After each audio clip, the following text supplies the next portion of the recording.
And I think that ultimately is what sold it for me, is that really is quite crucial. We need to be focusing on this one rather than giving up. And what if the man the world has been told is destined to be king was never meant to wear the crown at all? What if the royal lineage, upheld for centuries by blood, duty, and legacy, is suddenly fractured by a single truth too devastating to ignore? Prince William, the very image of royal decorum and future leadership, now finds himself at the heart of whispers that threaten to reduce the grandeur of Buckingham Palace to ashes. A truth buried so deep within the corridors of power that even those closest to the throne are said to be shaken. In a stunning turn of events, a leaked DNA result has surfaced, one that questions whether Prince William is, in fact, the biological son of King Charles III. The implications are staggering, not just for William himself, but for the entire royal establishment that has carefully crafted his path since birth. The rumors didn't explode all at once. They started as murmurs, hidden in the shadows of royal gossip. But then came the shift. Observers noted the chilling distance between William and Charles, the way words no longer flowed easily between father and son, the rigid smiles, the cold formalities during public appearances. And behind the palace walls, insiders began to speak in hushed tones of a confrontation. A moment when William, betrayed and bewildered, learned that the foundation of his life, his identity, his purpose, his very claim to the throne might be a lie. No longer was this about private pain. This was about the fate of the monarchy itself. If Charles is not William's father, then the line of succession becomes a question mark, and every ceremonial step taken since William's childhood suddenly loses its meaning.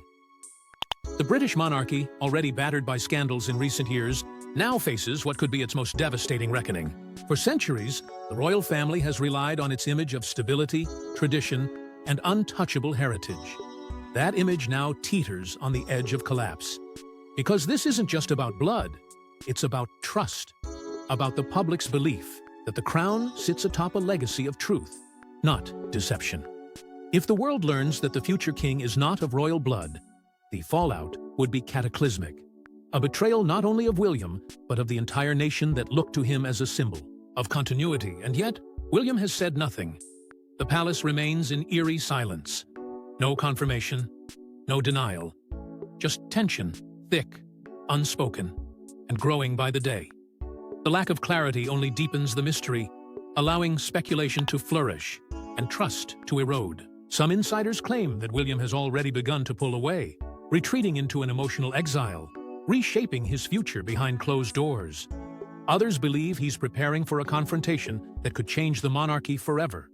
But no matter where the truth lies, the cracks are already showing. And those cracks lead us to one unavoidable question. How did it come to this? How did the crown's golden prince end up surrounded by rumors that could strip him of his destiny? But to understand how we reached this breaking point, we must return to the very beginning.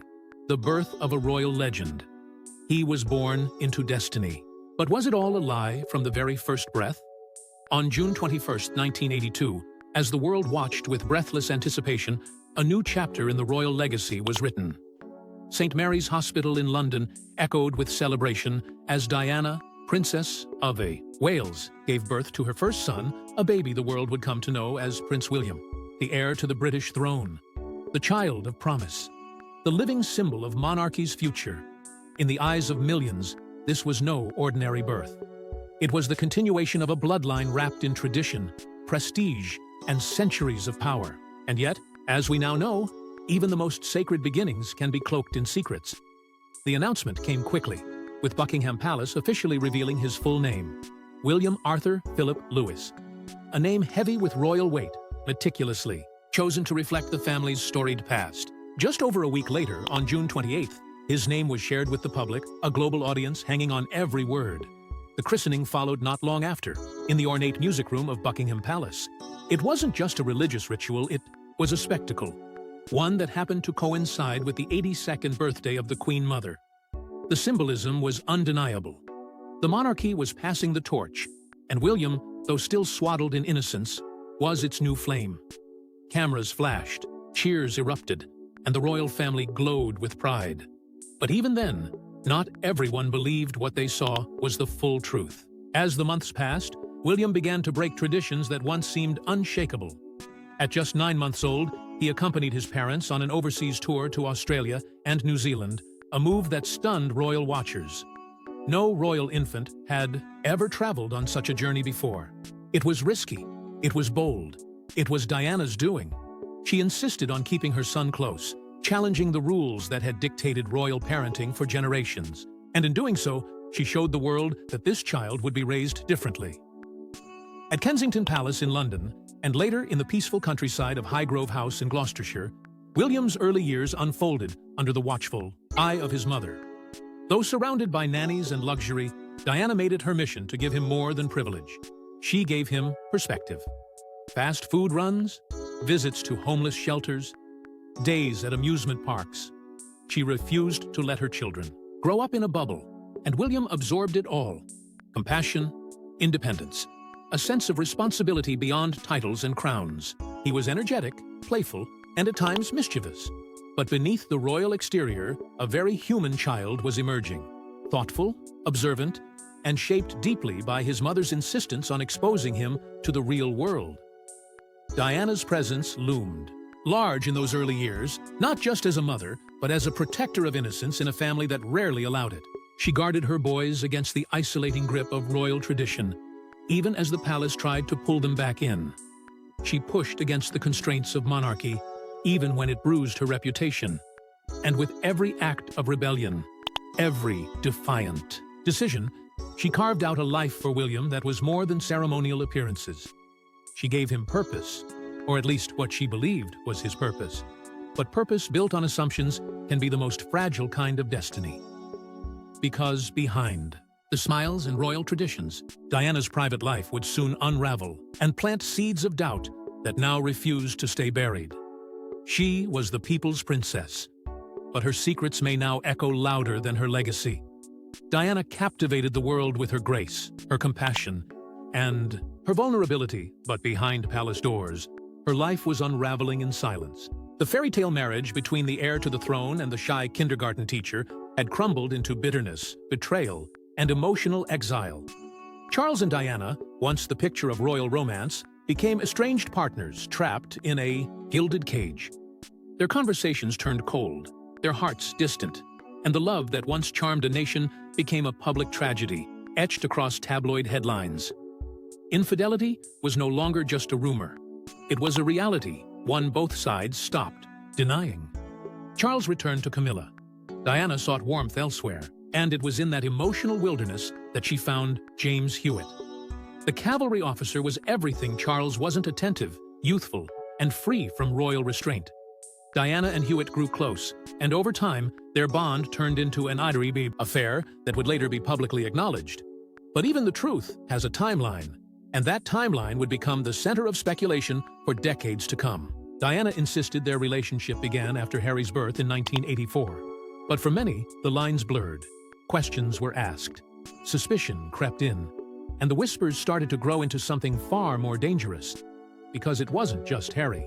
They were talking about Harry's red hair, his softer features, his animated expressions. All of it became fuel for a relentless tabloid firestorm. Side-by-side photos of Hewitt and Harry flooded magazines, news segments, and royal forums. The Iden public found the resemblance unsettling, and as much as the royal family tried to dismiss the comparisons, the rumor took on a life of its own. The palace refused to acknowledge the gossip, hoping it would fade. But the public's curiosity only deepened. Every headline became a dagger, not just into the crown's image, but into the hearts of the two young boys who were too young to understand the weight of it all. Yet Diana, through all the pain and exposure, never stopped shielding her sons. She clung fiercely to her truth and to theirs. While the world speculated, she confided in William more than anyone. She called him her wise little man, trusting him with her fears, her heartbreak, and her doubts. He wasn't just her firstborn. He was her emotional anchor, the one she believed could understand her, even when the rest of the world couldn't.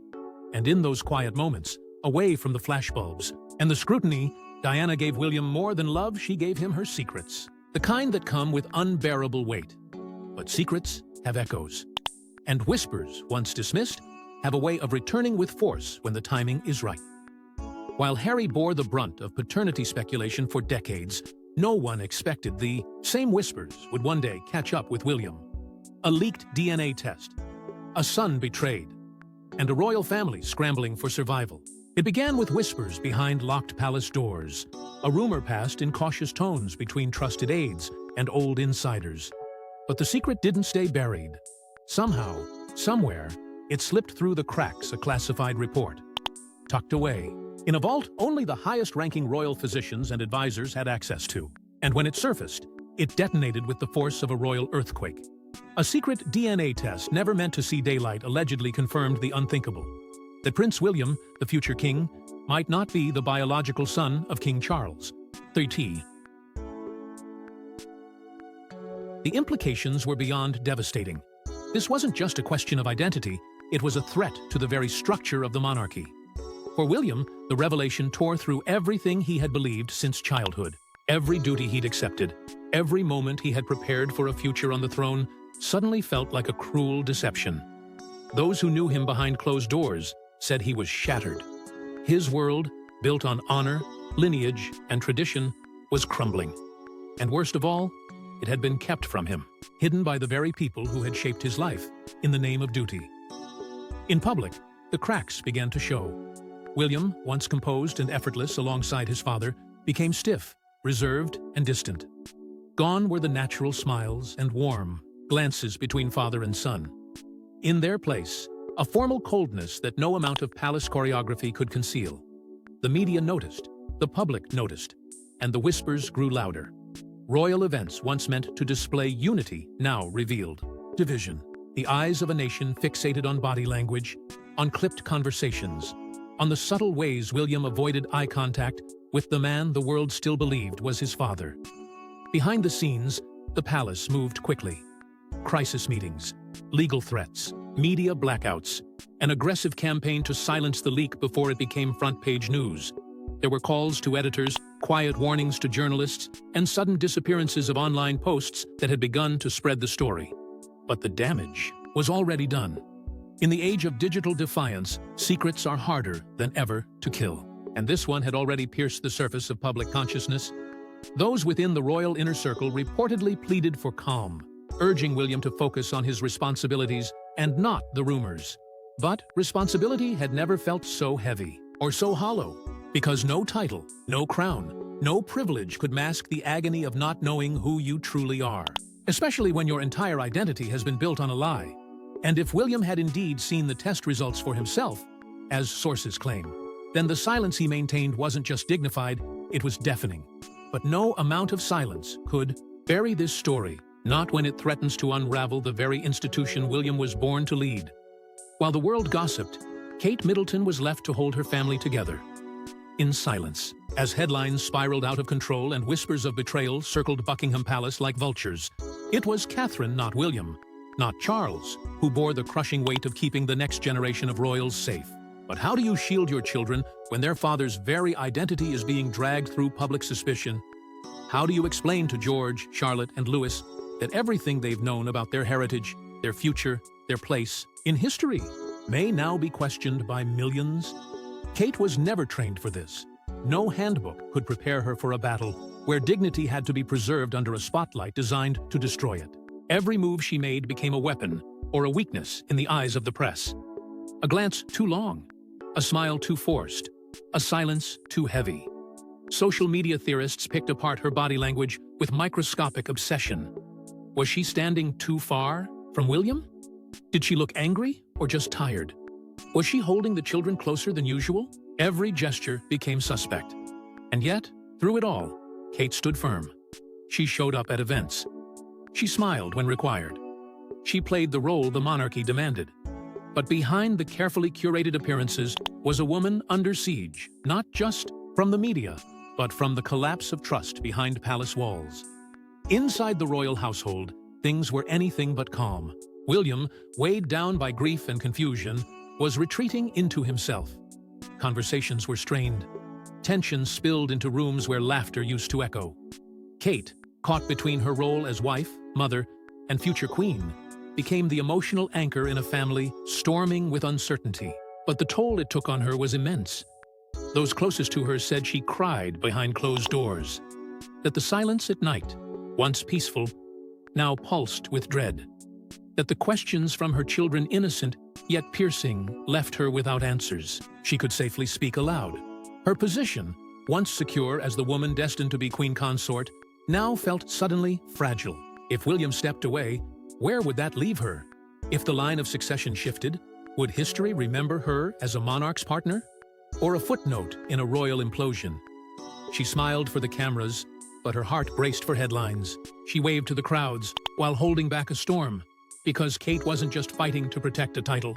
She was fighting for her family, to give her children the stability she never asked to lose. And that quiet war she fought, without fanfare, may have been the most courageous act of all.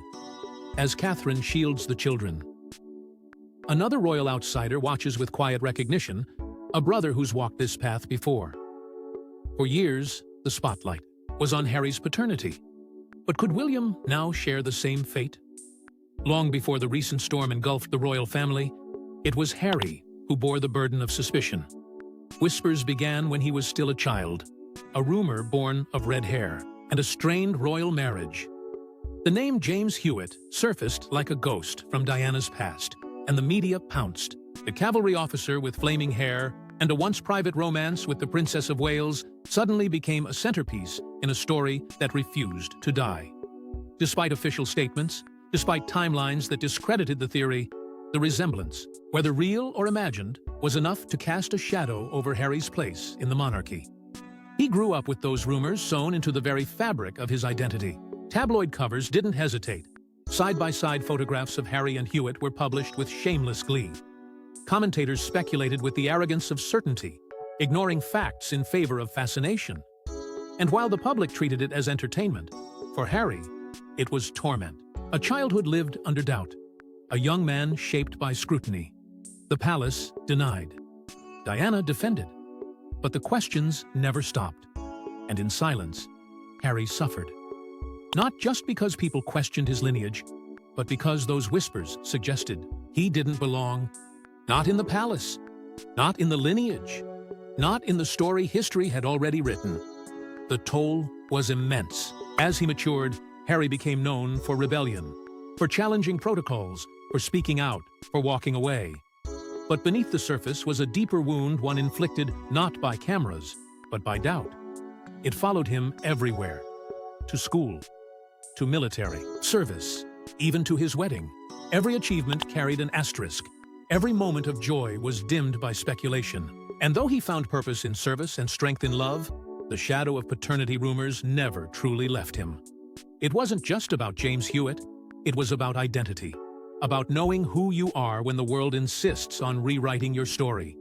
Now, in a cruel twist of fate, the spotlight may be shifting. William, the one who was always certain, always protected, always next in line, now faces whispers of his own. The irony cuts deep. For decades, Harry was mocked as the outsider, the spare, the mystery. But if recent revelations hold even a grain of truth, then it's William whose connection to the crown may not be what it seemed. The brother once accused of being illegitimate may be the only one with royal blood.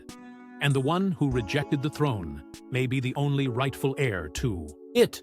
But while Harry found freedom by leaving the palace, William stands at a crossroads with the crown hanging by a thread. If William isn't Charles's son, the crown has no rightful heir.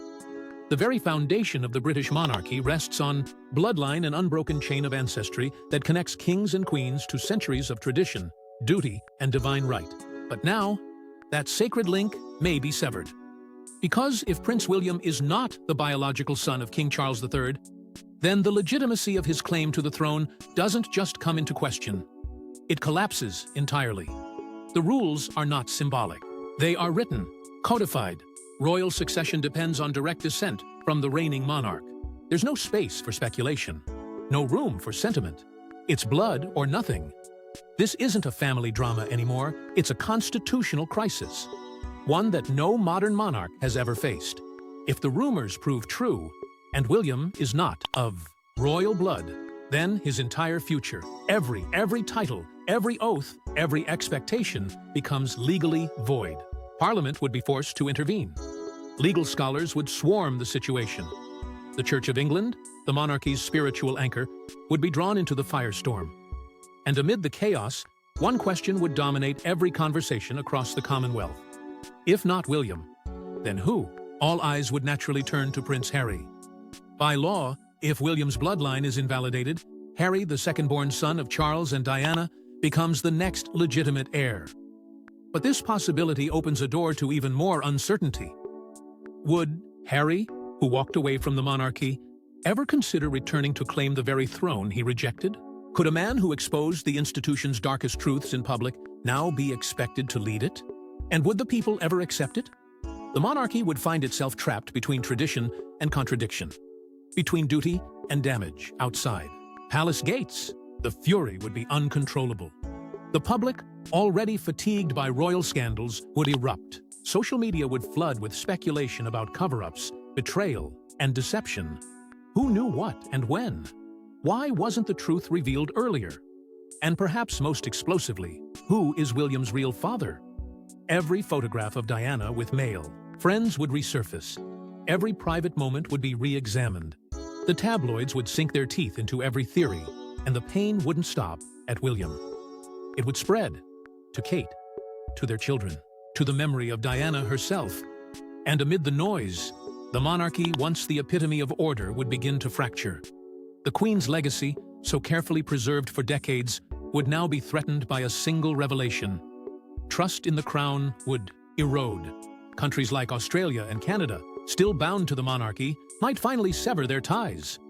Republican movements would gain traction, their argument now backed by scandal rather than sentiment. What was once symbolic might finally be seen as obsolete. But beyond power and politics, there's one question that could define the future of the monarchy. What happens if the monarchy's golden prince was never royal to begin with? The question alone shakes the foundation of centuries, because William, the symbol of stability, dignity, and royal continuity, may now be the reason the very institution he was raised to lead stands on the verge of collapse. This isn't just another tabloid scandal. This is the one that could end it all. If the crown's future rests on a lie, if the man anointed to be king is not of the bloodline that defines the throne, then the monarchy is no longer tradition. It's fiction. The ramifications don't stop at British shores. The monarchy isn't just a national figurehead, it's an international entity. Countries like Australia, Canada, and other Commonwealth realms still carry the monarch as their head of state. But this revelation could spark a reckoning. Leaders and citizens alike are already questioning their ties to the crown. Now, with doubt circling the legitimacy of its next heir, Republican movements gain a sharper edge. Why pledge allegiance to an institution that can't even confirm its own succession with certainty? And what of Queen Elizabeth's legacy? The woman who weathered wars, divorces, and the death of Diana, who spent 70 years crafting the image of royal resilience, now has her life's work at risk of unraveling. If the palace did know the truth, if the whispers were heard and buried, then the monarchy's image of integrity becomes a carefully built illusion. History will not be kind to cover-ups. It never is. Yet in the midst of chaos, there is one quiet question no one dares to ask out loud, should it even matter? William has devoted his life to service. His work in mental health, his fight against homelessness, his environmental crusades through the Earthshot Prize, all of it has left a deep mark. His compassion is real. His leadership, undeniable. He has inspired millions not through a claim to blood, but through his choices, his actions, and his humanity. Could that not be enough? But history has never been that simple. Royal power has always been tied to blood, not merit. And in the eyes of tradition, lineage still trumps legacy. The public, once charmed by royal mystique, now finds itself staring into the cracks of a fading illusion. The silence from the palace, deliberate and suffocating, only fans the flames. With no denial and no confirmation, speculation becomes truth in the public imagination. And in this modern world, perception is power. So the crown sits heavier than ever. Not because it waits for William, but because it waits for a reckoning. The monarchy may survive this. It always has. But this time feels different. This time, the question isn't just about lineage or duty. It's about survival. Will the truth destroy the monarchy, or finally set William free? Share your thoughts in the comments section. Don't forget to like and subscribe. and we will see you in the next one.